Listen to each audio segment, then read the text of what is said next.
ಸಮಸ್ತ ಕೇಳುಗರಿಗೆ ಓದುವ ಪ್ರೀತಿಗಾಗಿ ಯೂಟ್ಯೂಬ್ ಚಾನಲ್ಗೆ ಸ್ವಾಗತ. ಅಚ್ಚಮ್ಮ. ಸಣ್ಣ ಸುಬ್ಬಣ್ಣನ ಅತ್ತೆ ಅಚ್ಚಮ್ಮ ಒಳ್ಳೆಯ ಘಟವಾಣಿ. ಆಕೆಯ ದೇಹ ಎಷ್ಟು ದೊಡ್ಡದೋ ಗಂಟಲೂ ಅಷ್ಟೇ ದೊಡ್ಡದು. ಗುಗ್ಗರಿ ಕೆಂಚವ್ವನಂತಹಳು ಕೂಡ ಒಂದೊಂದು ಸಾರಿ ಅಚ್ಚಮ್ಮನಿಗೆ ಸೋತು ಹೋಗುತ್ತಿದ್ದಳು. ಎಂದ ಮೇಲೆ ಅಚ್ಚಮ್ಮನ ಮಹಿಮೆಯನ್ನು ಸುಲಭವಾಗಿಯೇ ಊಹಿಸಿಕೊಳ್ಳಬಹುದು. ದೊಡ್ಡ ಸುಬ್ಬಣ್ಣನವರಿಗಿದ್ದ ಜನಾನುರಾಗ ಗೌರವಗಳು ತನ್ನ ಅಳಿಯನಿಗೆ ಇಲ್ಲವಲ್ಲ ಎಂಬ ಕಿಚ್ಚು ಅಚ್ಚಮ್ಮನಿಗೆ. ಯಾವಾಗಲೂ ಸುಬ್ಬಣ್ಣನವರ ಮನೆ ಜನಜಂಗುಳಿಯಿಂದ ತುಂಬಿರುತ್ತಿತ್ತು. ಎಲ್ಲರ ಬಾಯಲ್ಲಿಯೂ ಅವರ ಗುಣಗಾನ. ಲಕ್ಷ್ಮೀದೇವಮ್ಮನನ್ನು ಕುರಿತು ಹೊಗಳಿಕೆಯಾದರೆ ತಮ್ಮ ಮನೆಯಲ್ಲಿ ಸುಳಿಯುವವರೇ ಇಲ್ಲ. ಇದು ಅಚ್ಚಮ್ಮನಿಗೆ ನುಂಗಲಾರದ ತುತ್ತು. ಬೇರೆ ಏನೂ ಮಾಡಲು ಸಾಧ್ಯವಿಲ್ಲದೆ ಅಚ್ಚಮ್ಮ ವಿನಾಕಾರಣ ಏನಾದರೂ ನೆಪದಿಂದ ಪಕ್ಕದ ಮನೆಯ ದಂಪತಿಗಳನ್ನು ಬಾಯಿಗೆ ಬಂದಷ್ಟು ಬೈಯುತ್ತಿದ್ದಳು. ಇಬ್ಬರ ಮನೆಯ ಮಧ್ಯದಲ್ಲಿ ಇದ್ದುದು ಒಂದು ತೆಳುವಾದ ಗೋಡೆ ಮಾತ್ರ. ಆದ್ದರಿಂದ ಆಕೆಯ ಬೈಗಳು ಸುಬ್ಬಣ್ಣನವರ ಮನೆಗೆ ಸುಲಭವಾಗಿಯೇ ಕೇಳಿಬರುತ್ತಿತ್ತು. ಸ್ವಭಾವತಃ ಶಾಂತಮೂರ್ತಿಯಾದ ಸುಬ್ಬಣ್ಣನವರು ಇದರಿಂದ ಸ್ವಲ್ಪವೂ ವಿಚಲಿತರಾಗಲಿಲ್ಲ. ಎಂದಾದರೊಮ್ಮೆ ಲಕ್ಷ್ಮೀದೇವಮ್ಮ ಆ ಬೈಗುಳನ್ನು ಕೇಳಲಾರದೆ ತನ್ನ ಗಂಡನೊಡನೆ, ಅಯ್ಯೋ, ನಿಷ್ಕಾರಣವಾಗಿ ನನ್ನನ್ನು ಹೀನಾಮಾನವಾಗಿ ಬೈಯುತ್ತಾಳಲ್ಲ, ಅದನ್ನೆಲ್ಲ ಕೇಳಿಯೂ ನೀವು ಸುಮ್ಮನಿರುತ್ತೀರಿ. ಇಂತಹ ದುರ್ವಾಕ್ಯಗಳನ್ನು ಕೇಳುವುದಕ್ಕೆ ನಾವು ಮಾಡಿದ ಅಪರಾಧವಾದರೂ ಏನು ಎಂದು ಕಣ್ಣೀರಿಡುವರು.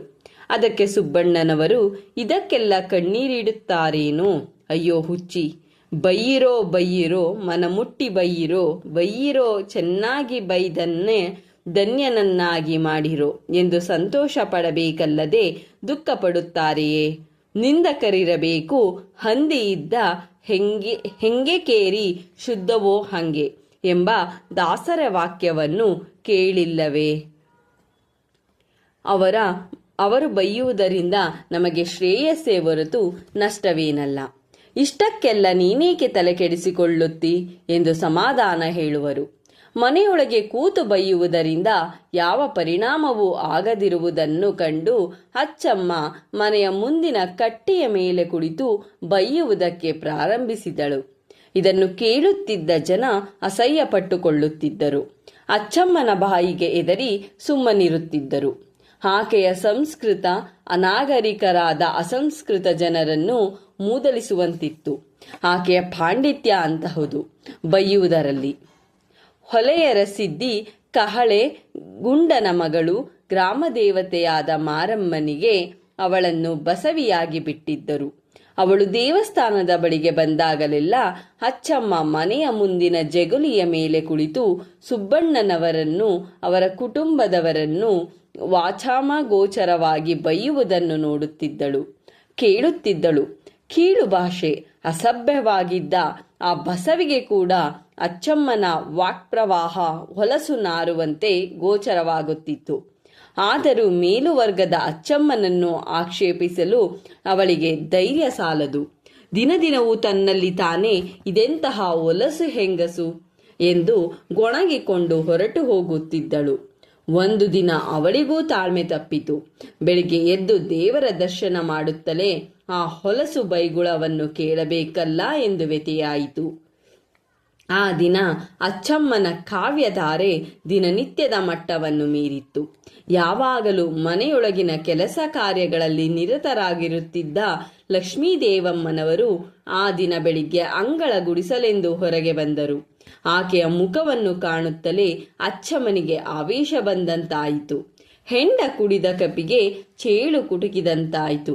ತಾರಕದಲ್ಲಿದ್ದ ಅವಳ ಸ್ವರ ಕೇಚರಕ್ಕೇರಿತು. ಶಬ್ದಕೋಶದಲ್ಲಿದ್ದ ಬೈಗುಳೆಲ್ಲವೂ ರಾಮಬಾಣದಂತೆ ಪುಂಕಾನುಪುಂಕವಾಗಿ ಹೊರಬಂದವು. ಲಕ್ಷ್ಮೀದೇವಮ್ಮ ಬೆಳಗಾಗುತ್ತಲೇ ನಿಷ್ಕಾರಣವಾಗಿ ಬಂದ ಆ ನಿಂದನೆಯನ್ನು ಕೇಳಲಾರದೆ ಕಣ್ಣೀರಿಟ್ಟುಕೊಂಡು ಹೊಳಕ್ಕೆ ಹೋದರು.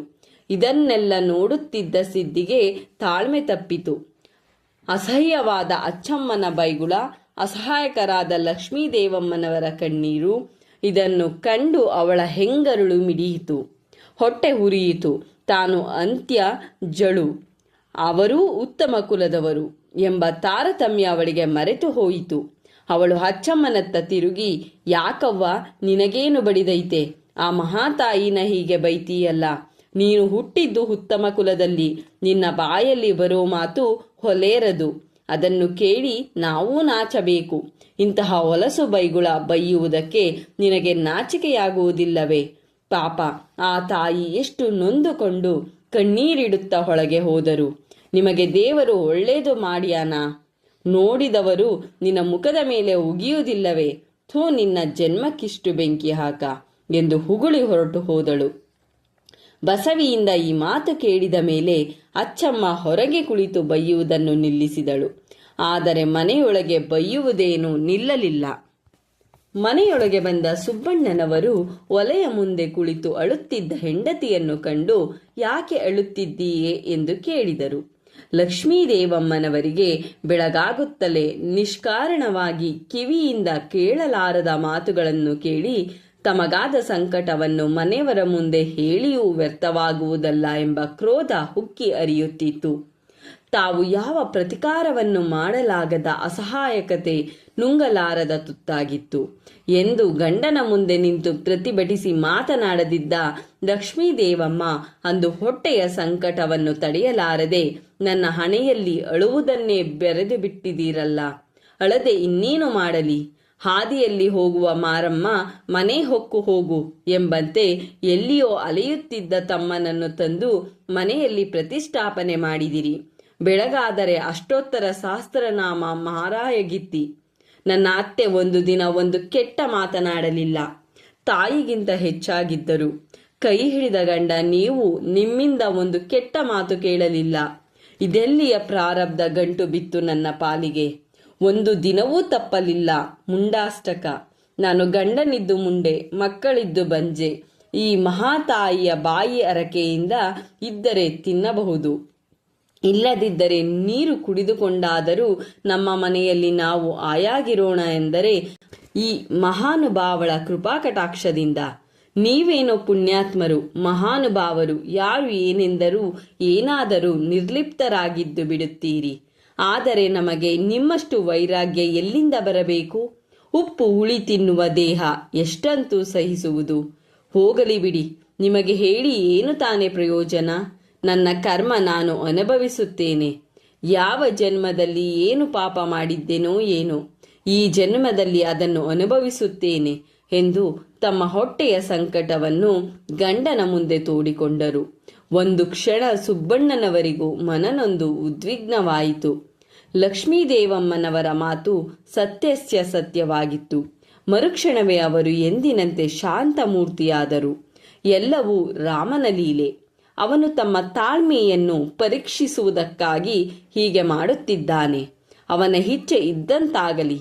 ಇಷ್ಟಕ್ಕಾಗಿ ನಾವು ನಮ್ಮ ತಾಳ್ಮೆಯನ್ನು ಕಳೆದುಕೊಳ್ಳಬಾರದು ಎಂದು ಸುಮ್ಮನಾಗಿ ಬಿಟ್ಟರು. ಧನ್ಯವಾದಗಳು.